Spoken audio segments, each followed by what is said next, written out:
Did Matt? I think we dropped.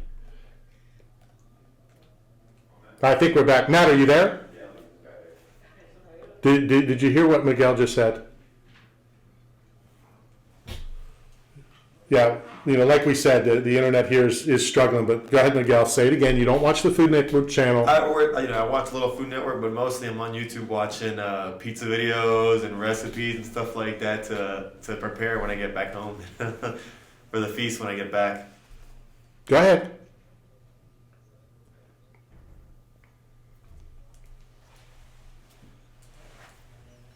What's it called? It's called Tournament to Pizza. Tournament to Pizza. It used to be called Tour to Pizza because this knucklehead thinks, and again, because of the internet problems, I'll explain it. He invented what he claims is the pizza diet. The pizza diet. The pizza diet. Right, I gotta hear this. Now, he's won awards. He's won his pro card in bodybuilding.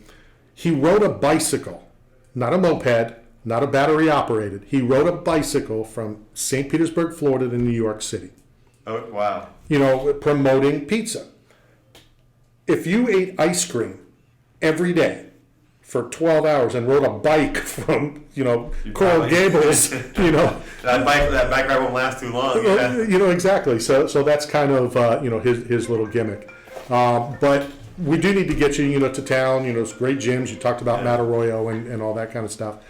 Craziest, funniest thing that's ever happened during one of your fights, whether it's to you, for you, from you. Craziest or funniest thing? Well, I guess basically how I got my nickname, Caramel Thunder.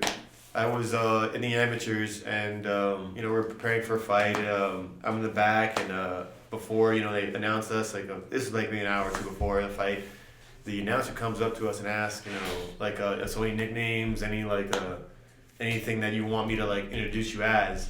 And I was like, I don't know. There was always been nicknames thrown around. They were really bad. The Killer. It was just really it's typical. Terminator. Yeah, the Terminator, the Puerto Rican, something with what being Puerto Rican and I'm like, no man, I'm not using those at all. Please don't call me any of that. Right. So we all kind of looked at each other like, nah, we have no nickname for him. So just Miguel Baeza when you introduce him. Cut to the fight. They announce me, and I'm walking out. They go Miguel, and then it's kind of muddled a little bit, Baeza. And I didn't even realize it was just as I was walking out, and I make it to the ring. The other guy makes it to the ring. We're in the cage, and again he goes, all right, in this corner, Miguel. And then this time I hear a little clearer, Caramel Baeza. And then that's when I look at my corner. I'm looking around like, what is he calling me? And then they coach here next to me just kind of gives me a shrug. He's like, we're in the fight, forget about it. Yeah, well, whatever. All right, cool. Fight goes on, I win, and then they announce it, Miguel, and then this is the fight. This is the most clear I heard it, Miguel Caramel Thunder Baeza. And then again, he raised my hand. I kind of look around and I look at my corner again. I'm like, did he just call me Caramel Thunder? And then they're just like, I guess, that's what they're calling you now. And then since the ref introduced me, the announcer introduced me as Caramel Thunder, my family and friends that were there for that fight started chanting Caramel Thunder.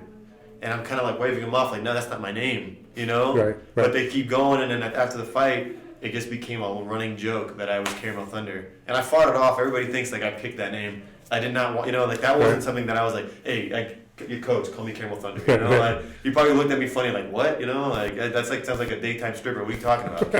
Caramel Thunder, So, and then, for another minute calling, you know what I mean? It just, no, I'm not calling you that. But the more I fought it, the more the name stuck. Right.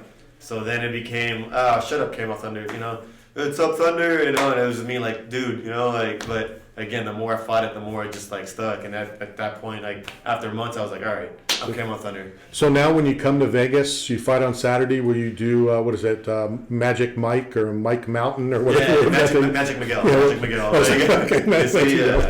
Do you collect, anything, whether it's memorabilia, whether it's, clothing, shoes? I'm not much of a collector, just because I feel like it's a really easy way for me to start getting cluttered. You know what I mean? And I don't mean that in a negative way. It's just no, you do. No, it's okay. No, you do. And my wife's listening. Go, yep, that's true. That's my mind starts to But I am a big fan of college football and the Miami Hurricanes, so I follow them a lot. Like that's like So I have some I have some things in my room with football jacket and stuff like that too. So I was going to throw some names out that I'm tight with, former University of Miami, but again, they played before you were born. Oh, okay. So whether you know who Warren Sapp is or not. Yeah, Warren Sapp, yeah. Warren's one of my closest friends who wants to start getting into some training. Really? Yeah. So matter of fact, he was going to have an MMA fight. Oh, was he? Yeah. Now again, these are names you probably won't know, but a former teammate of his, Chidi Ahanatu, and him have had beef since they played in the 90s. Right. I got you, yeah. And they wanted to fight, and Chidi wanted to box, and Warren wants to MMA because he wants to do things that you're not legally allowed to do. Right. And it just hasn't happened. But he does want to start, learning and getting into some MMA. Yeah, go for it. I actually have a friend who's in the NFL now. His name's Jonathan Feliciano. We actually grew up together in Broward, and he went to the University of Miami. So it was cool. Like, hey man, that guy's living a childhood dream. Got drafted. He's actually playing for the Giants now. And he started coming into the gym. He wanted to fight. I'm like, yo, you'd kill it, man. These guys are huge, 6'4", right. 300. They had to cut down to 265. Athletes man. If they jump in, I think they're gonna do great. I brought many years ago. His name was John McLaughlin, and he was yelling to Dana, "Hey Dana, I want to grapple with Randy Couture, who I was with last night." And Dana's like, "No, Randy fights on Saturday, but we'll have you grapple with Gil Castillo, who was a welterweight." John was 6'3". He was a defensive lineman gunner. And so they put him, Gil puts him in a knee bar, and they're screaming, "Stop, stop, stop." And now all the MMA guys are like, see, we are tough. Yeah. So then Gil put him in a rear naked, and John stood up and fell backwards and almost crushed him. Yeah, those guys are big boys. They definitely are massive. Tell me a little bit about your opponent, how much you know about your opponent. And I always ask this, does this even matter about your opponent? Is it more about what you're going to do on Saturday? I know some about my opponent. I know he's a tough guy, and he's gonna come. He's gonna come running and gunning. He really wants to throw down. But as to Saturday, it's just more about what the game plan that I implement, and my will, and being focused and staying on that, and just making sure I do what I do. I can't be worried about what he's doing. Sure. I gotta be able to control what I'm doing. You have a couple more minutes. We'll hit the top of the hour, and then we'll finish up. All right, coming to you live from the Apex Center here in Las Vegas. This is Knockout Radio. We'll be right back.